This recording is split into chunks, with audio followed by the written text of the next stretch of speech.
अरे तुझा सासरा फार पुण्यात्मा होता, परिस्थिती बेताची.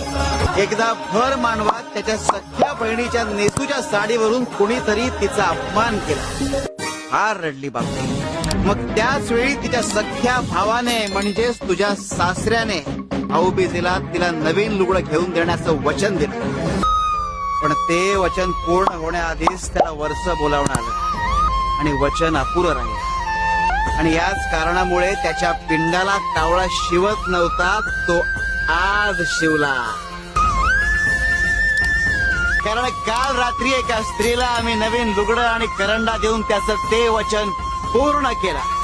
स्वामी जगाची माऊली, स्वामी कृपेची सावली, ऐसे काय करायचंय? हे कुणासाठी, ते कुणासाठी? पाहिले काय आमच्या एका भक्तासाठी.